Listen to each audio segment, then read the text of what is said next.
بسم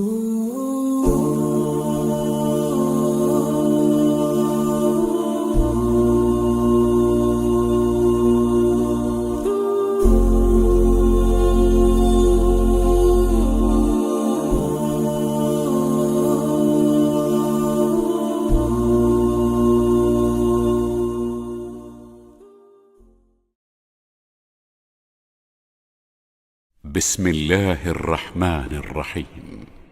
ألف لام ميم. تلك آيات الكتاب الحكيم، هدى ورحمة للمحسنين الذين يقيمون الصلاة ويؤتون الزكاة وهم بالآخرة هم يوقنون. أولئك على هدى من ربهم وأولئك هم المفلحون. ومن الناس من يشتري لهو الحديث ليضل عن سبيل الله بغير علم ويتخذها هزوا، أولئك لهم عذاب مهين. وإذا تتلى عليه آياتنا ولى مستكبرا كأن لم يسمعها كأن في أذنيه وقرا، فبشره بعذاب أليم. إن الذين آمنوا وعملوا الصالحات لهم جنات النعيم خالدين فيها وعد الله حقا وهو العزيز الحكيم. خلق السماوات بغير عمد ترونها وألقى في الأرض رواسي أن تميد بكم وبث فيها من كل دابة وأنزلنا من السماء ماء فأنبتنا فيها من كل زوج كريم. هذا خلق الله فأروني ماذا خلق الذين من دونه بل الظالمون في ضلال مبين. ولقد آتينا لقمان الحكمة أن اشكر لله ومن يشكر فإنما يشكر لنفسه ومن كفر فإن الله غني حميد. وإذ قال لقمان لابنه وهو يعظه يا بني لا تشرك بالله إن الشرك لظلم عظيم. ووصينا الإنسان بوالديه حملته أمه وهنا على وهن وفصاله في عامين أن اشكر لي ولوالديك إلي المصير.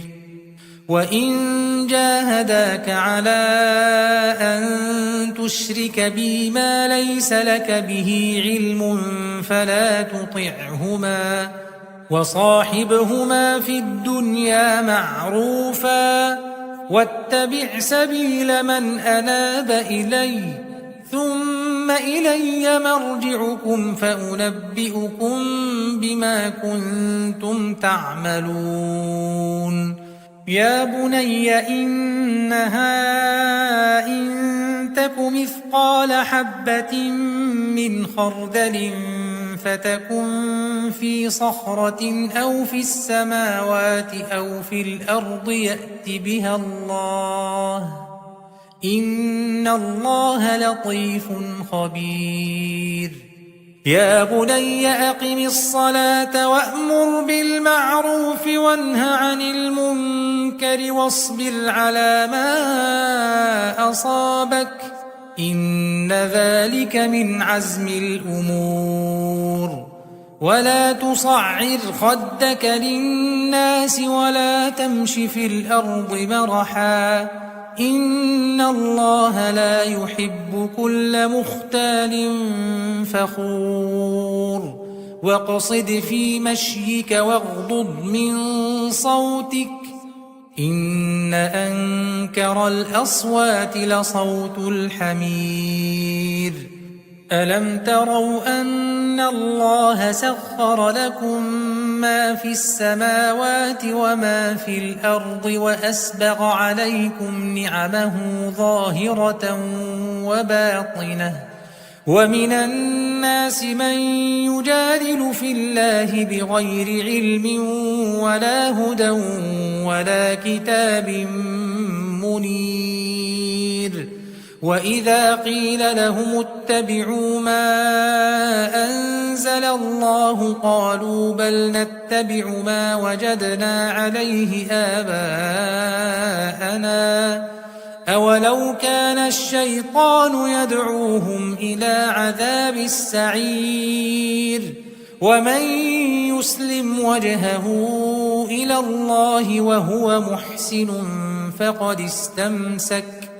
فقد استمسك بالعروة الوثقى وإلى الله عاقبة الأمور ومن كفر فلا يحزنك كفره إلينا مرجعهم فننبئهم بما عملوا إن الله عليم بذات الصدور نمتعهم قليلا ثم نضطرهم إلى عذاب غليظ ولئن سألتهم من خلق السماوات والأرض ليقولن الله قل الحمد لله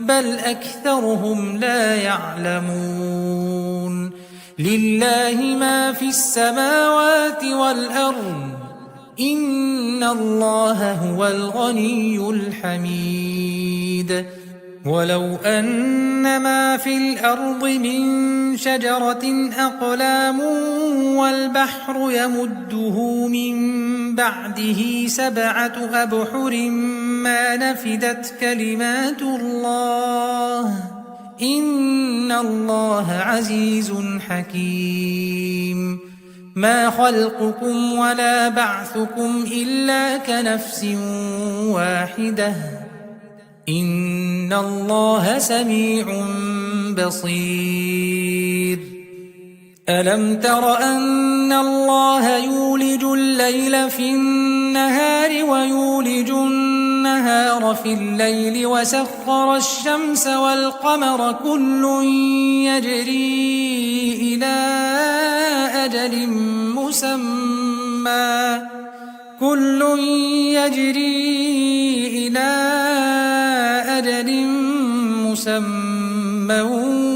وأن الله بما تعملون خبير ذلك بأن الله هو الحق وأن ما يدعون من دونه الباطل وأن الله هو العلي الكبير ألم تر أن الفلك تجري في البحر بنعمة الله ليريكم من آياته إن في ذلك لآيات لكل صبار شكور وإذا غشيهم موج كالظلل دعوا الله مخلصين له الدين فلما نجاهم إلى البر فمنهم مقتصد وما يجحد بآياتنا إلا كل ختار كفور يا أيها الناس اتقوا ربكم واخشوا يوما لا يجزي والد عن ولده ولا مولود هو جاز عن والده شيئا إن وعد وعد الله حق فلا تغرنكم الحياة الدنيا ولا يغرنكم بالله الغرور إن الله عنده علم الساعة وينزل الغيث ويعلم ما في الأرحام وما تدري نفس ماذا تكسب غدا وما تدري نفس بأي أرض تموت إن الله عليم خبير.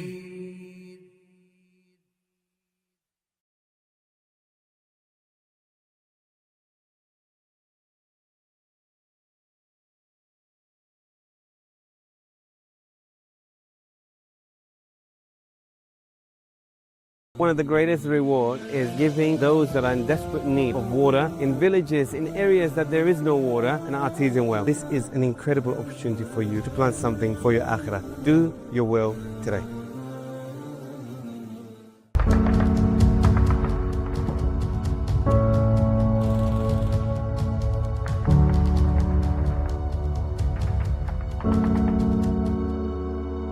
Tonight, as we sit here in safety, there is a nation crying for help.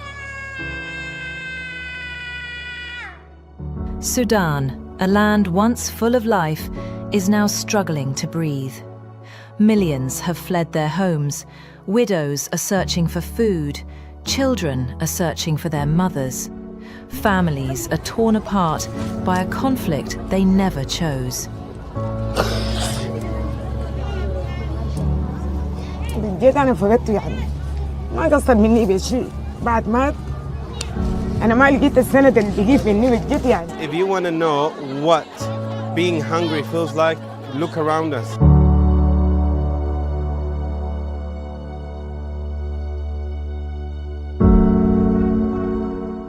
The team is still working on the ground, preparing this food parcel to be distributed tomorrow to the refugees people who fled from Darfur, from Fajr to Kassala. Can you imagine if you were in a position where you have no food for the day and getting one meal for the day, it's a complete happiness for your family? I want you to look around me. These are the people of Sudan that have traveled hundreds of kilometers and they are here waiting for a meal to be served for them. According to the United Nations, that more than 25 million of the Sudanese, they in an urgent need of the basic aid.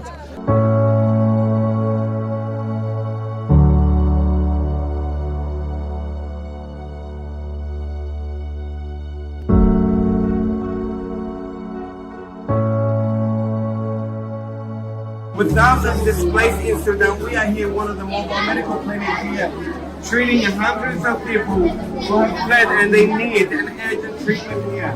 Many of the conditions that we find in these areas here are very, very life-threatening. And one of the main ones that we find is malaria. A lot of people here have been diagnosed with malaria and they are here to get those free treatments and medication that is being supplied all free of charge. If these kids don't get a treatment right now, what will happen to these kids? They will deteriorate it and some of them may lose his life. You see, it's so distressing to see your sisters, your brothers. Imagine one of them is your sister, your daughter. Imagine one of those elderlies is your father, or that one of those kids is your son. These people are in desperate need for food, for aid, for accommodation, for shelter. Before Salah, Zakat and Hajj, Allah says, وَيُطْعِمُونَ الطَّعَامَ عَلَى حُبِّهِ مِسْكِينًا وَيَتِيمًا وَأَسِيرًا. And today, inshallah ta'ala, we are here to fulfill that commandment, to feed and support our brothers and sisters in Sudan that have gone through so much hardship through the war. Respected sisters, alhamdulillah, we are just here. I'm so amazed, and at the same time, I feel a bit shy. The number of people here is huge, and these people are everyone looking for the food they need to eat.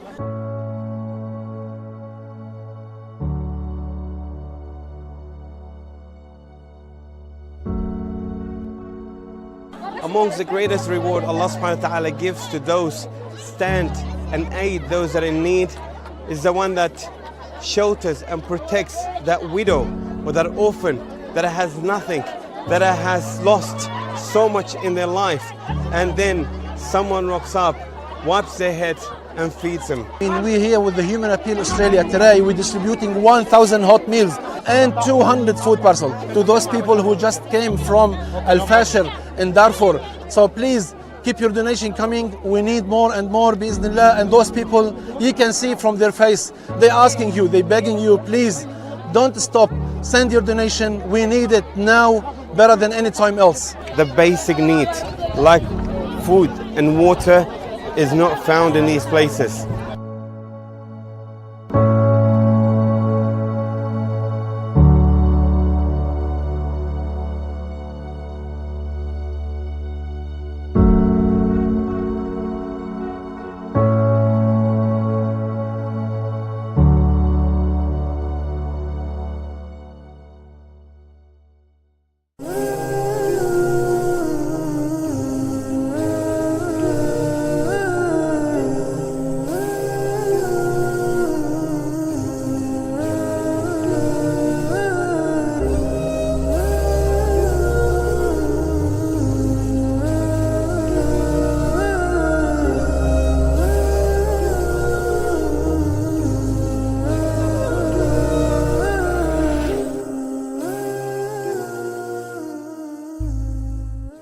ربنا آتنا في الدنيا حسنة وفي الآخرة حسنة وقنا عذاب النار. ربنا آتنا في الدنيا حسنة وفي الآخرة حسنة وقنا عذاب النار. ربنا آتنا في الدنيا حسنة وفي الآخرة حسنة وقنا عذاب النار. ربنا آتنا في الدنيا حسنة وفي الآخرة حسنة وقنا عذاب النار. ربنا آتنا في الدنيا حسنة وفي الآخرة حسنة وقنا عذاب النار. ربنا آتنا في الدنيا حسنة وفي الآخرة حسنة وقنا عذاب النار. ربنا آتنا في الدنيا حسنة وفي الآخرة حسنة وقنا عذاب النار. الله أكبر الله أكبر الله أكبر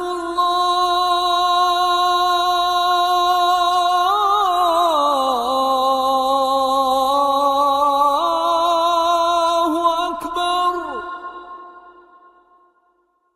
أشهد أن لا إله إلا الله.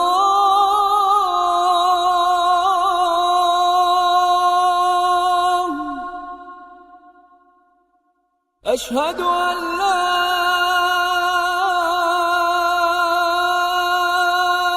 إله إلا الله.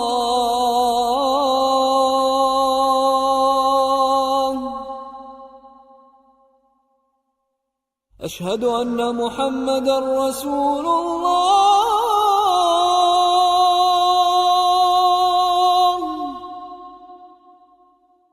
أشهد أن محمدًا رسول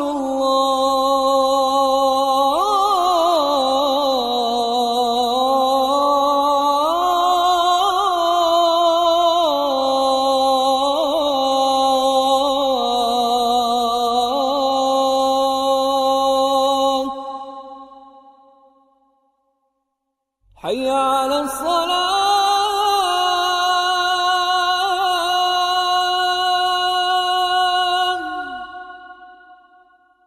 حي على الصلاة.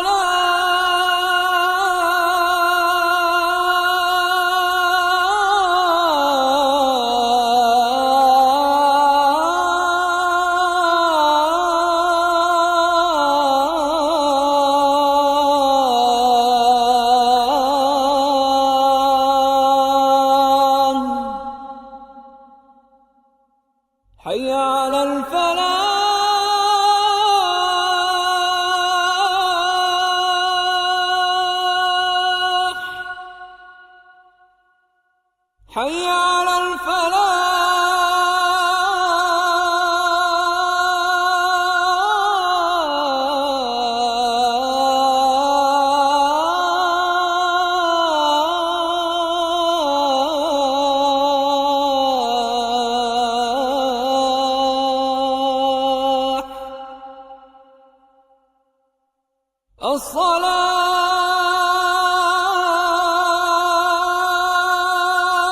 خير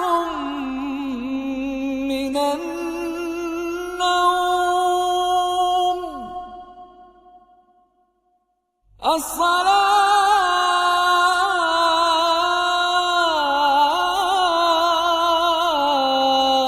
الصلاة خير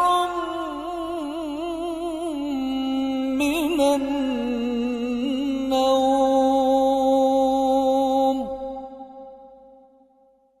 الله أكبر الله أكبر لا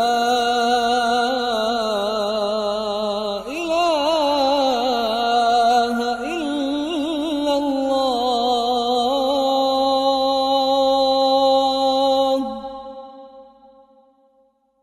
Dua after Adhan.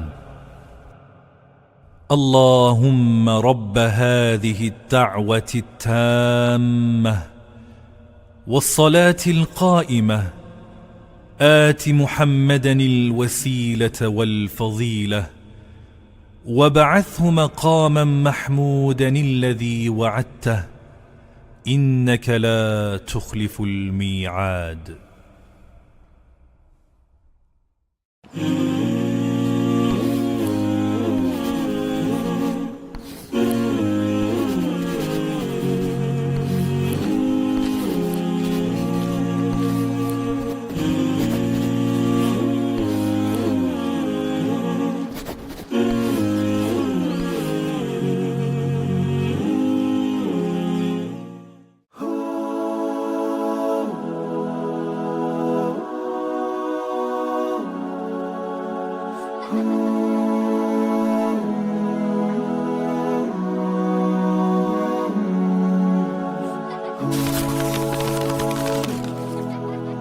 Assalamu alaikum, Ramzan Mubarak. I hope you're having a very lovely Ramadan. My name is Anam Muwais and I am an orthopedic doctor in SA Health. I will be talking about a clinically tailored overview of how Ramadan and fasting may affect joint and muscular health with practical guidance in outpatient settings and perioperative care. I'll start with inflammatory conditions including rheumatoid arthritis. Common misbelief is that joint pain increases during fasting time. Research has shown that it actually significantly reduces joint pain. It is important, however, to understand taking your medications and taking your dosages in the correct timeline, as well as making sure that you do not miss your medications, including DMARDs, NSAIDs, and any biologics that you take. At times, steroids may need to be readjusted during fasting time. And now I'm going to talk about degenerative spinal conditions or wear and tear of the spine. Symptoms often worsen during the end of the day. It is imperative to understand to have risk modifications in these types of situations, including ensuring no sedentary lifestyle during the day and adequate core strengthening. You can perform your exercises after IFTAR, and you can also modify your prayer posture if you are symptomatic with any spinal conditions. Next, I'm going to talk about post-operative musculoskeletal patients. It is important to understand that post-operatively, the first 6 weeks are imperative for bone and wound healing, and therefore Islam has given us the leeway of being able to skip those fasts in the first 6 weeks and continue those fasts later on in the year. However, if you are post the first 6 weeks of your surgery and your wound has healed and you've recovered, mashallah, well, you can continue your fast as normal. Key issues to understand is that rehabilitation in the first 6 weeks are imperative to have the best outcome for your surgical procedure, whether it is in an elective setting or trauma setting. Lastly, I will talk about athletes or people with physically demanding occupations. The key issue to understand here is that reduced power output and endurance is usually late in the day after you're fasting, which can risk increased levels of muscular cramps. It is recommended to train before iftar or after iftar or before sahur, and prioritize carbohydrate and proteins in your diet. It is also important to understand that with fasting, your glucose production is via ketoacidosis rather than your normal glucose production pathways, and therefore the utilization of your muscle proteins are incredibly less. Your standard glucose metabolism is altered during Ramadan and fasting. You are using focus more on fat metabolism and usage of your energy. Towards the end of the day, your muscle bulk remains stable. However, you may feel some muscular cramps because you're utilizing other energy sources. And lastly, bone health is unaffected and it does not appear to be adversely affected during Ramadan. I hope you have a great and healthy Ramadan and wish you all the best. Assalamu alaikum everyone, welcome back to the second episode with Sari from Port Adelaide Lawyers, and we'll continue off where we stopped inshallah, and I will hit you with a very important question straight off the bat. Sure. Car accidents, they happen every day, hundreds of them at once. Yep. What are legal actions we're supposed to take as soon as we get into a car accident to protect ourselves and to make sure that we're safe? Sure. So firstly, when you're in a car accident, it's important not to panic. Mm-hmm. Unfortunately, it does happen. It's one of the most common even causes of death, you know. So when you're in a car accident, it's important that we try and move over to the side of the road safely to ensure that if it's possible, because sometimes it can be quite serious accident. If your car is still being managed can be driven, safely pull over.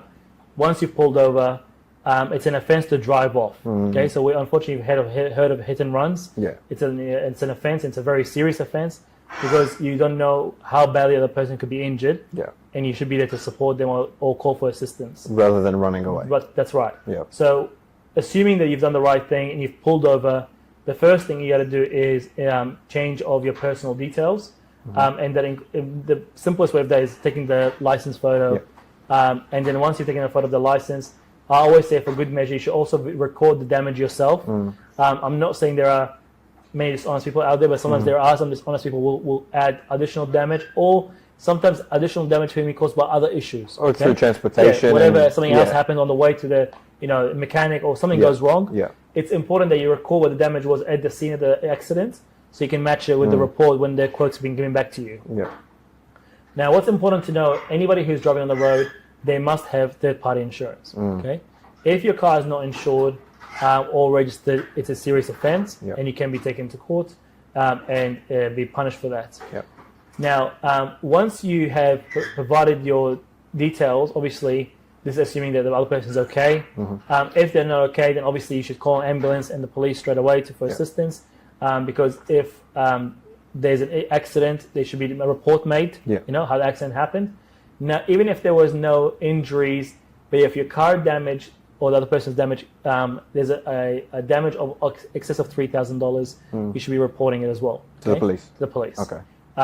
So if you can't do it the same day, you can report it within 24 hours or the next day. But if you don't report it, then it can have problems for you down the track, especially with insurance side of things. Now, if sadly a person is badly injured, okay, or even injured to some degree, you could also be facing some charges. Most common one is due care or aggravated due care. Okay. Depending on the offence, you could also lose your license for a period of time. So these are the things that happen commonly. And in some scenarios, sadly, people do pass away. And again, that also requires an investigation to see the accident itself. Did you play a cause in the person's death, or was it simply an accident? So it depends on those things. I think the most important thing to remember is to pull over, provide your details, make sure you take your own evidence of the damage, the other person's damage as well. And then don't panic. That's right. Yeah. Because it's natural for us in an accident to be in a shock. Yeah.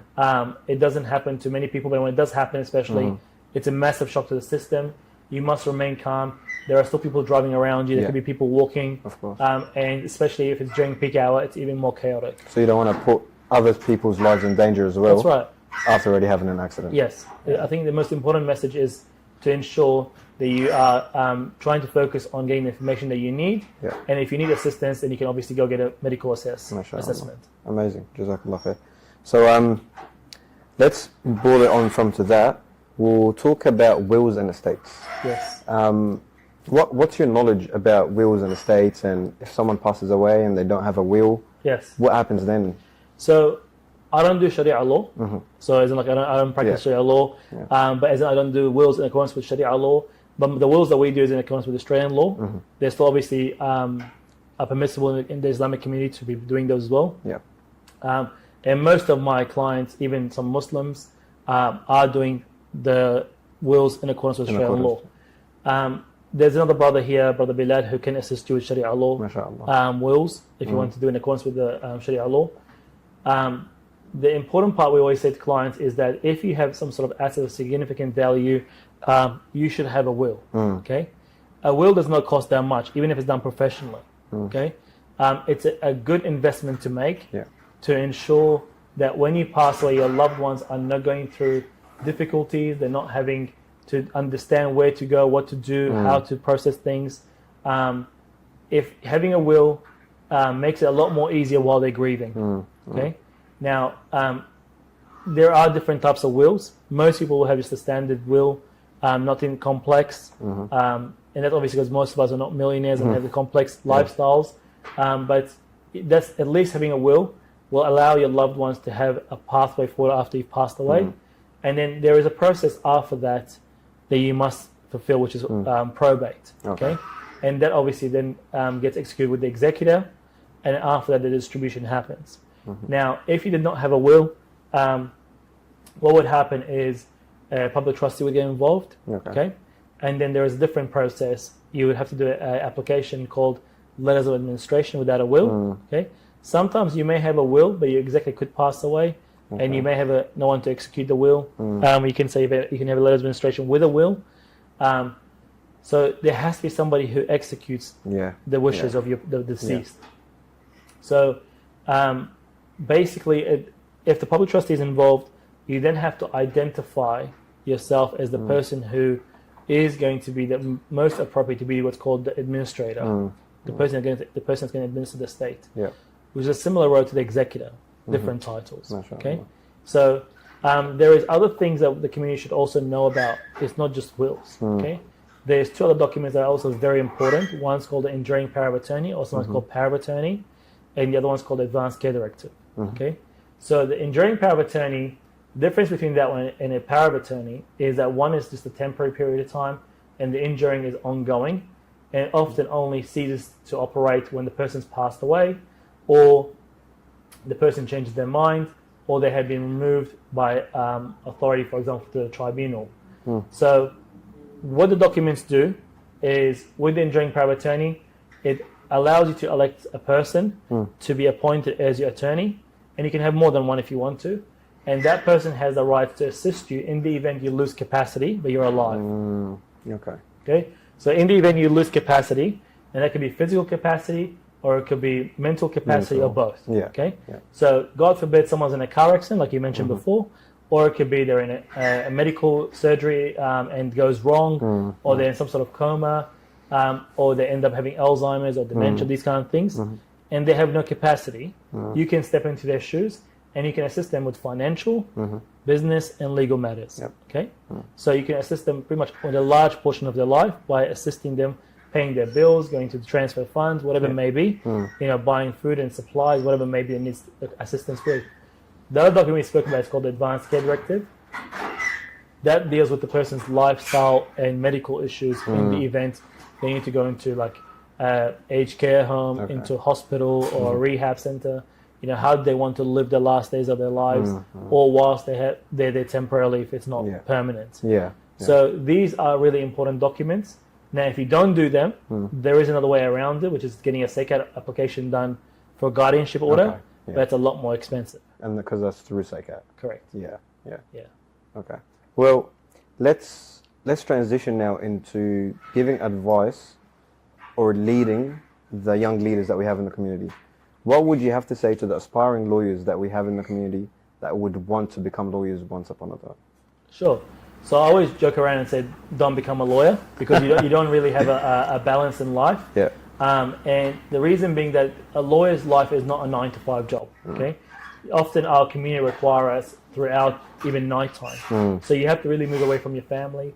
Now, there are obviously some firms that allow you to just do a 9-to-5 job, but it's very rare. If you want to be successful, you really have to push beyond that 9-to-5 mentality. Of course. But beyond that, it's not an easy degree. It's a long degree. Most degrees are about 4 years. Law is 5.5, 6 years. You know, if you're doing the double degree as well, you're looking at least 6 years or more. Yeah. You got to be ready to read a lot. There's a lot of reading in law. It's a lot of legislation, cases, hypotheticals, and that's really getting you ready for reality. Yeah. Okay. Now, reality is very different to what you see on TV. Of course. Okay. Now, most lawyers, unfortunately, don't practice. So most people who do a law degree don't practice in law. Okay. Because not many graduates end up practicing in law. That's why sometimes you'll see people do a law degree, but not the law and legal practice degree. Okay. So when you do the legal practice component, you actually can practice as a lawyer. Yeah. Okay. So sometimes lawyers will, law graduates will have to go into politics, or go into banking, or go into education, or something else they can use a law degree. It's quite useful, but it requires a lot of effort. Of course. And unfortunately, now we are finding law firms are becoming a bit picky with who they choose. So passing will not be probably good enough. Yeah. You have to be a bit better. Now, if you don't have the best degree, you have to sell yourself in other ways. Yeah. Okay. Yeah. So you have to tell your employer, what can you offer that somebody else cannot offer? Whether it's, for example, language skills, something else that the other candidates may not have, but you have to do it that way. Some sort of experience or something like that makes That's you right. stand out. Yes. Yeah. But I think the message that's important for the community here is that we don't need just lawyers. You know, we need the next generation coming through to be practicing in all aspects of life. Of You know, course. so we need people who are electricians, plumbers, carpenters, engineers, IT experts. We have, alhamdulillah, lots of doctors, but we still need more. We need lots of nurses. You know, we need to be able to establish a foundation where basically, if it's something that you need, you can call on one of your brothers and sisters to assist you. You know, it's important that we don't follow others in the same pathway and then we neglect other areas. Yeah. Especially now there's a big need for people to start learning about AI and things of that nature. Of course. Our world is developing. We are moving away from this, idea of everything becoming paper. So we're going to be paperless. Yep. Everything's becoming electronic. It's all on devices. Children are now at the age of 5 learning how to use these devices. It's important that we start educating our young children and youth to be able to be the leaders in those industries. And because that's important. We cannot just be somebody who's in the community. Try and be somebody who can be a leader, so you can provide back to the community. Yeah. Okay. Well, let's finish off this episode on a high. What sort of piece of advice would you give to the people in the community when they need to speak up? Yes. So I think that's probably the hardest pill to swallow for our community is, when should you speak up and should you speak up? Because sometimes you should speak up, but you don't think the timing is right. And unfortunately, leaving it late could cause more problems. And sadly, it has happened, and we've seen it many, many times. Commonly with people covering their children's issues, they don't want to get support for them. And sometimes our community, many of the people in our community, before we came here, they had no idea about things such as allergies, about special needs and these kind of things, And then our eyes opened them and realized these things are possible. There are support services in place we can apply to and get support for. Yeah. But that also can happen not only with issues with children that have special needs, but also children that are having trouble as youngsters, whether it's through schools, through friends. There could be bullying, there could be peer pressure. Yeah. I mean, unfortunately, gone are the days where parents used to play a significant role in the children's life. Now, parents are just two people in a child's life. Yep. The bigger players right now are the schools and the internet. Yeah. So we really need to protect our children from the internet, what they are watching, what they are playing, what they are doing, who they're socializing with. Of course. Okay, because that is one of the biggest educators. Okay, that educate our children on negative things, positive things, all those kind of aspects. Correct. But also the children that go to school, who they hang around with, who their parents are, what kind of lifestyles they have. The environment they're in. That's right. Yeah. All those things play a role. So you need to be able to speak up. If your child's having an issue, speak up to someone. Okay, and don't do it to somebody that the family trusts in the sense that it's only a family member. Speak up to somebody who actually can help you. Yeah. Go to the person with the answers. Okay, don't go to the person who's going to try and put it under the rug. Yeah. Okay, so we have to try and get those answers out there. Now, if it's not a child and if it's a relationship issue, if it's a sibling issue or any issue, unfortunately, the most common thing after children's matters, it's usually individual issues or couples issues. Yeah. Individual issues are things like somebody who has a drinking problem, drug problem, a criminal activity, lifestyle. Yeah.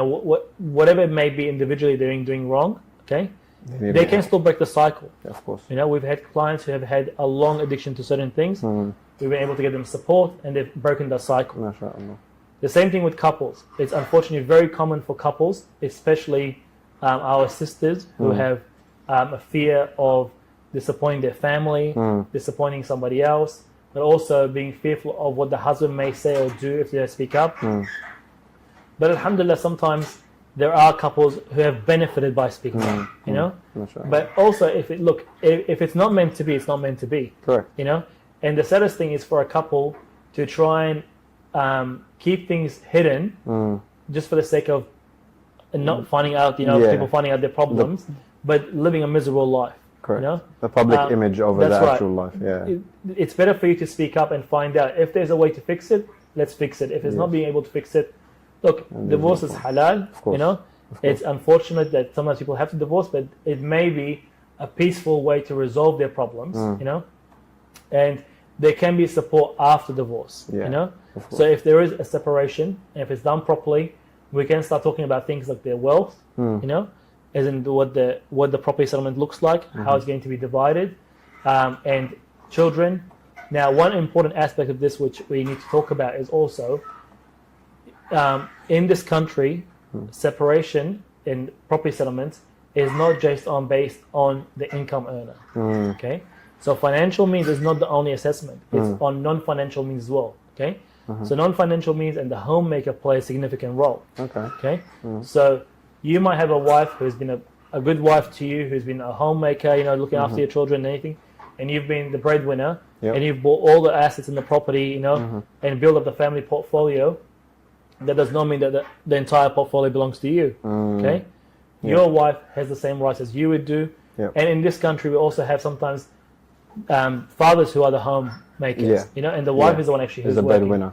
So the court sees them in both in the same lens. Okay, that one shouldn't have the higher rights over the other. Okay, so one cannot say because I have purchased all these things, they all belong to me.